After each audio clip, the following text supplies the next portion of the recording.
Então, meus queridos, vamos continuar falando sobre os substantivos. Então, o caso da palavra presidente, né? Pois é, o que acontece?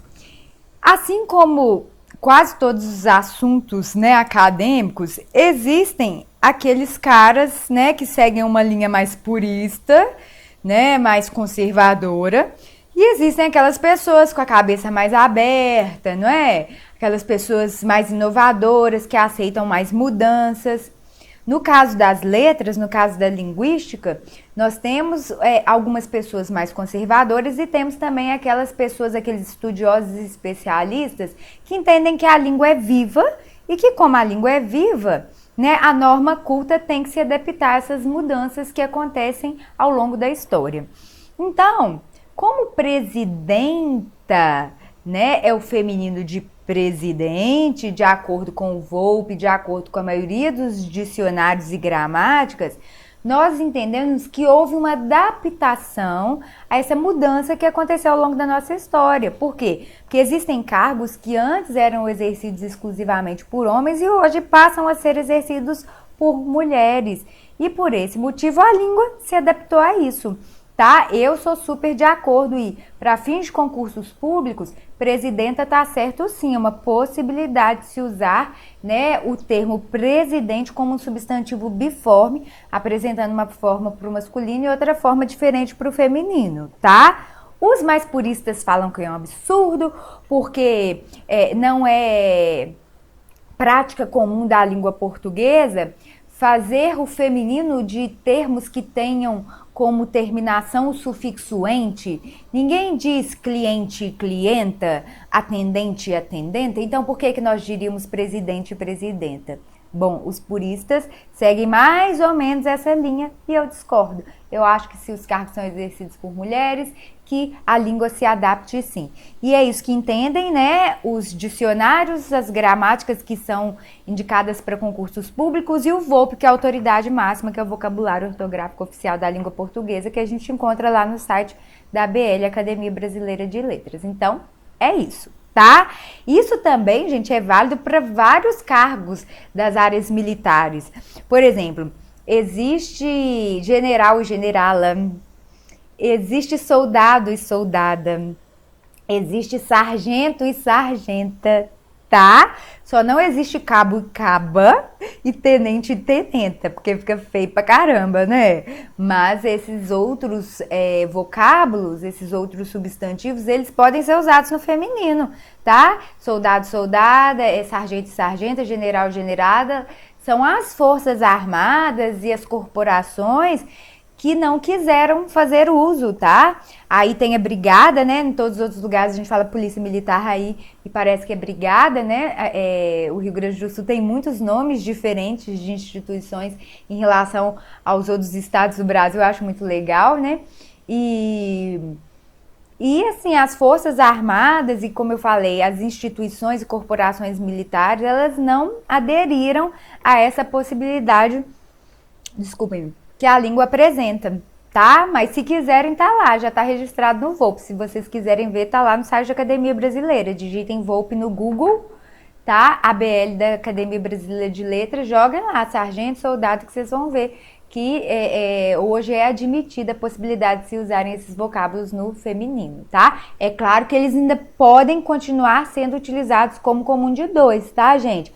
É possível dizer o presidente e a presidente, pelo menos de acordo com as gramáticas, né? Se a gente não levar em consideração o decreto lá da Dilma.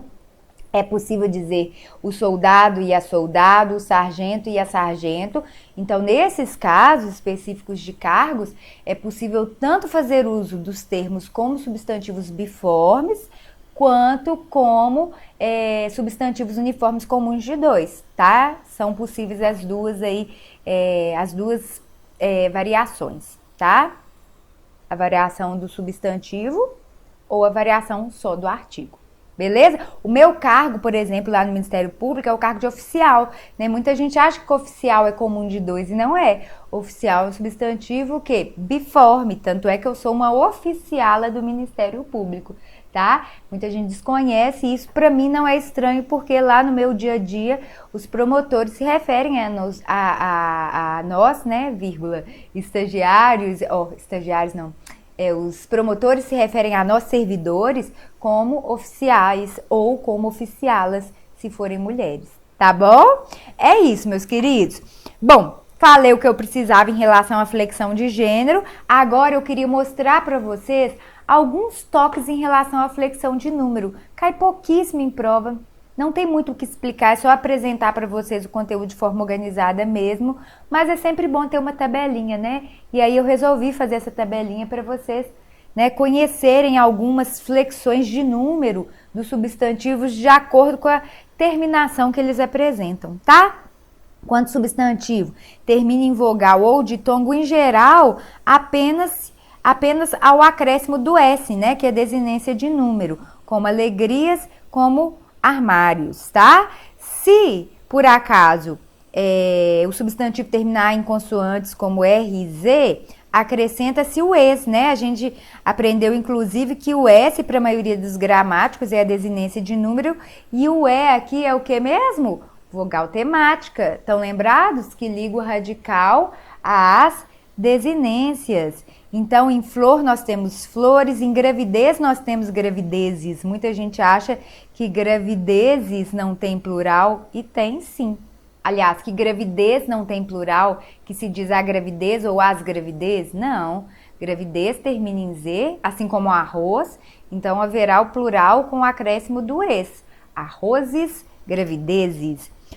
Agora, quando o substantivo terminar por ão, aí existe a possibilidade de ele ser flexionado como ãos, ões ou ães. E esse assunto é muito controverso entre as gramáticas. Quem tiver meu livro vai ver que eu coloquei lá um quadrinho com posicionamento especialmente do Segala e do Bechara, que são dois gramáticos muito importantes e são muito usados como base para elaboração das questões de prova, tá?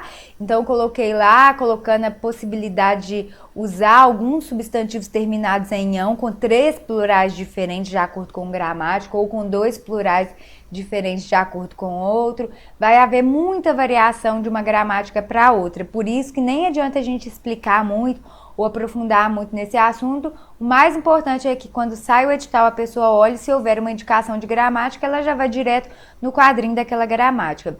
Se a pessoa não tem condições de comprar essa gramática, mandem-me um e-mail, professoracrisorzil@gmail.com, que eu mando para vocês esse quadrinho da gramática indicada para o concurso de vocês, porque eu tenho praticamente todas as gramáticas importantes, graças a Deus, porque são meus amores. E tem o meu livro, como eu falei para vocês, que tem esse resumo aí do Segala e do Bechara, que são os principais, tá bom? Mas, né, continuando aqui, nós temos então aqui para exemplificar cidadãos, anões e capitães, para mostrar a terminação em ãos, em ões e em ães, né, que são as terminações possíveis para fazer o plural de substantivos terminados por ão. Aqui a gente tem os terminados por M e N, que mudam para NS, como é o caso de homem, que vira homens, ou hífen, que vira hífens, né? Que inclusive nós aprendemos que não tem acento gráfico na aula de acentuação. Inclusive, o novo acordo ortográfico, para hífens especificamente, permite que se faça o plural de hífenes também, tá? Para os substantivos terminados por al, ol, u e el, nós temos a mudança para ais, ois, uis e eis, como canal, que vira canais, farol, que vira faróis, azul, que vira azuis, e pincel, que vira pincéis. Muito difícil isso cair em prova, como eu falei, só para cumprir tabela mesmo. Se tivermos il tônico ou il átono, né, nós temos duas possibilidades. Quando o il for tônico, a gente troca o L por S. Quando o il for átono, a gente troca o il pelo eis. Então, o funil vira funis, o infantil vira infantis. Já o fóssil, né, que não tem o il tônico, vira fósseis, e o réptil, né, que também não tem o il tônico, vira répteis. Também acho que são casos que a gente faz instintivamente, nem precisa decorar a regra. Se os substantivos possuírem essas terminações aqui, as com acento, es com acento circunflexo e is, acrescenta-se apenas o es. português vira portugueses, gás vira gases e país vira países. Se o substantivo terminar por S ou por X, né, quando são paroxítonos, não há alteração. Então, o lápis vira os lápis mesmo, o látex vira os látex mesmo, bíceps e tórax a mesma coisa, tanto para o feminino, ou melhor, tanto para o singular quanto para o plural. O que mais a gente precisa saber sobre os substantivos além dessa variação de número? Nós precisamos saber que além dessa variação de número aqui, dos substantivos que são compostos de apenas uma palavra, nós temos também uma regra específica para os substantivos que são compostos de duas ou mais palavras, que são aqueles substantivos compostos, tá? Existe uma regra específica quando o substantivo é composto de dois substantivos, quando o substantivo é composto de uma palavra invariável mais um substantivo, quando o substantivo é composto, sei lá, de um substantivo mais um adjetivo, como cachorro quente, por exemplo. E aí nós vamos deixar para estudar, tá? A flexão de gênero, ou melhor, a flexão de número desses substantivos compostos, quando a gente estiver lá no assunto de concordância nominal, mais para o final do curso, porque é mais pertinente falar sobre esses casos de concordância na parte de concordância nominal, porque eles costumam ser cobrados numa mesma questão, numa prova de concurso. Então, a gente já deixa para falar disso tudo junto lá na parte de sintaxe, onde nós trataremos o assunto concordância nominal. Combinados? Agora, nós estamos combinados? Sim.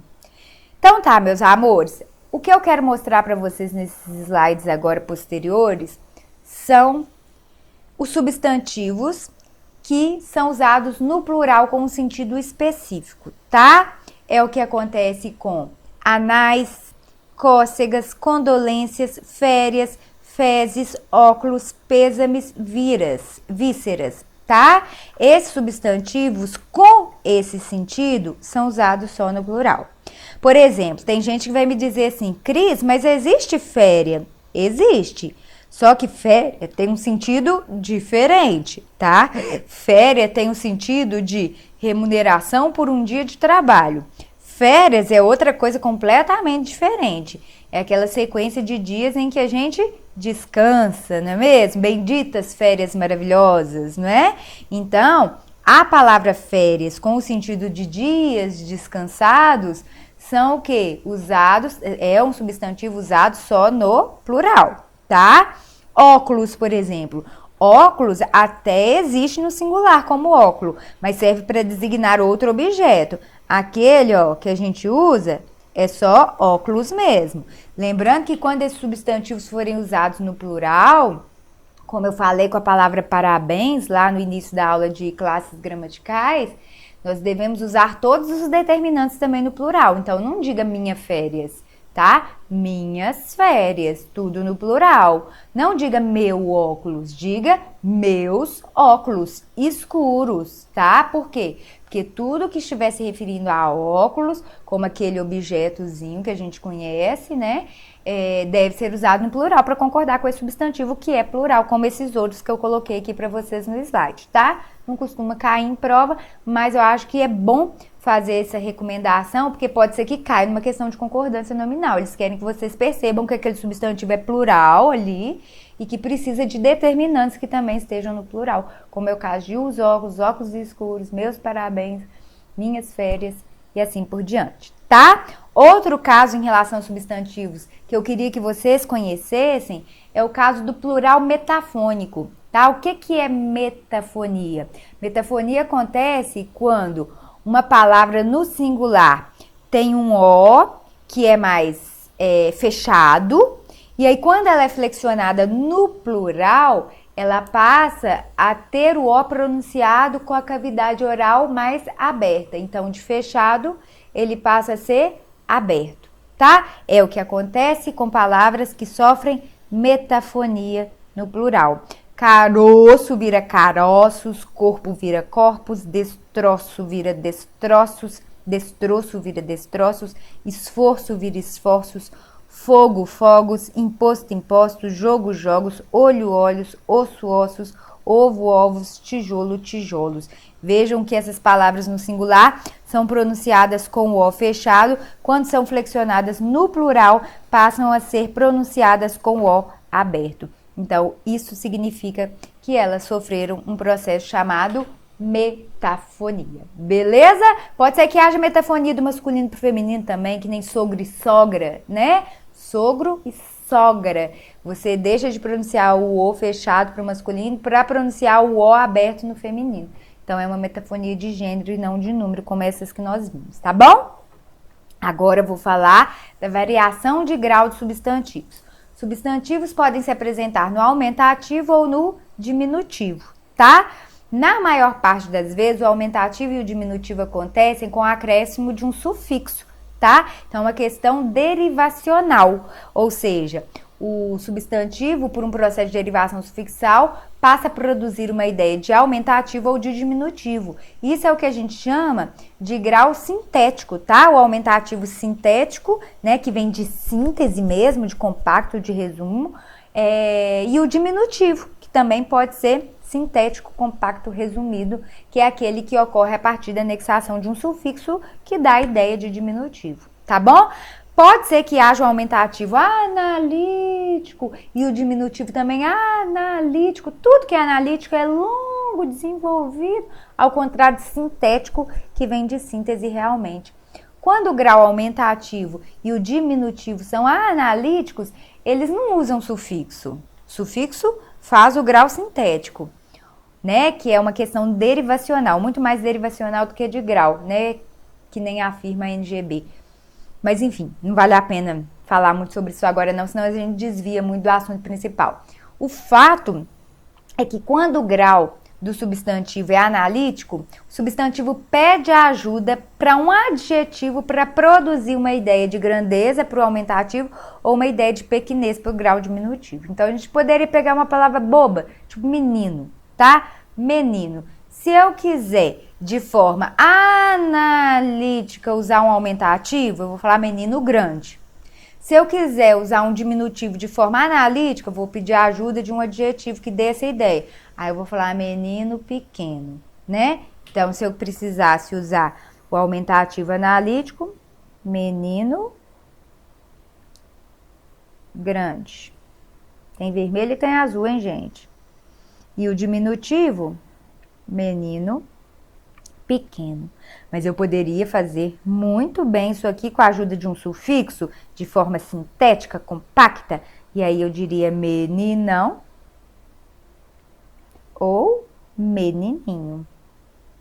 Beleza? É só isso. Agora, tecnicamente é só isso. Semanticamente falando, pode ser que a organizadora de vocês faça alguma pergunta relacionada à repercussão do sentido do aumentativo e do diminutivo dentro de um contexto específico, tá? Pode ser que eles perguntem qual foi o objetivo do autor ao utilizar aquele adjetivo, ou melhor, aquele substantivo no aumentativo ou no diminutivo. Bom, se você vira para alguém e fala assim, você está se comportando como um meninão, aí você está usando o aumentativo não para falar que ele é um menino grande, e sim para falar o quê? De forma pejorativa que ele está tendo um comportamento infantil, não é? Aqui em Minas, pelo menos, se alguém vira e fala assim, nossa, aquela mulherzinha, aqui a gente usa o diminutivo, acho que em todas as regiões do Brasil, de forma pejorativa em alguns casos. Quando alguém fala mulherzinha, queridinha, não é coisa boa não, viu, gente? É coisa pejorativa. Agora, é claro que o diminutivo pode ser usado também com função afetiva, meus queridinhos, meu amorzinho, meu filhinho, não é? Não necessariamente eles são pequenos em relação à dimensão. O diminutivo pode ser usado para produzir o quê? Ideia de afeto. Pode ser usado com valor afetivo. Vai depender sempre do contexto. A gente tem que avaliar realmente, tá? Algumas palavras até perderam a noção de gênero, como porão, né? Ou como portão. Você vê que portão não é uma porta grande. Portão já é o quê? Já é um outro objeto, não é? Isso acontece. Folhinha. Folhinha não é uma folha pequena. Folhinha é um calendário que, né, principalmente as pessoas mais antigas usam lá para olhar, né, os dias do ano, enfim. Algumas palavras, quando flexionam o grau, elas são usadas para designar outros objetos, não é mesmo? Ou não, ou pode ser que elas sejam usadas para produzir uma ideia de sarcasmo ou um valor afetivo, ou mesmo uma ideia dimensional. Um menino grande pode ser um menino alto, né? Um menino pequeno pode ser um menino baixo. Tudo vai depender do contexto. Por isso que quando isso cai, cai normalmente em questão de interpretação e não em questão que pede para classificar a variação de grau do substantivo como aumentativo analítico. Dificilmente isso poderia parecer uma questão de prova, tá? É realmente um assunto mais do campo da semântica, do sentido da interpretação, do que da parte de morfologia. Tá bom, meus amores? Bom, em relação aos substantivos, é isso que eu tenho a dizer. No próximo bloco, a gente vai falar um pouquinho mais sobre os adjetivos, que se forem alvo de uma questão da FGV, por exemplo, são assuntos muito relevantes. Se não forem assuntos, né, alvo de uma organizadora ou alvos de uma organizadora com o FGV, apresentam informações pouco relevantes. O fato é que a gente está aqui para se preparar para tudo, contra todos e contra todos. Então, no próximo bloco, estudaremos os queridos adjetivos. Beleza, meus amores? Ó. Peraí que eu preciso mandar um beijo para a Andreia. Andreia, eu esqueci seu sobrenome, eu acho que é Vandam. Algo assim, não é? Queria mandar um beijo, agradecer pela interação. Quero que você saiba que eu fico muito feliz quando vocês interagem, porque como eu falei, nós professores, quando temos que gravar em estúdio, ficamos como um lobinho solitário, né? Aqui em Minas a gente usa diminutivo para tudo, gente. Nosso diminutivo aqui não tem muito valor específico, não. Vocês já devem ter reparado que eu falo bloquinho, falar um pouquinho. E eu já percebi, porque eu tive um chefe gaúcho, que ele usa tudo no aumentativo. O que ele falou uma vez pra mim? Ele falou que eles chamam o mar do Rio Grande do Sul de chocolatão e ele fala blocão. Eu falei, que engraçado, chefe. Tudo que eu uso no diminutivo, por ser mineira, você usa no aumentativo, por ser gaúcho. É comum aí na cidade de vocês usar o aumentativo pra tudo, sem qualquer valor? Me contem, eu gosto de saber. E é muito bom interar, por quê? Porque, como eu falei, interagir, porque a gente fica aqui como lobo solitário, lobinho solitário ou lobão solitário, e é muito bom quando a gente percebe que estamos todos juntos no mesmo barco, ou seja, vocês daí e eu daqui, mas sempre unidos aí em prol de algum objetivo. Beleza, meus amores? Então chega de falar na cabeça de vocês. No próximo bloco, adjetivos.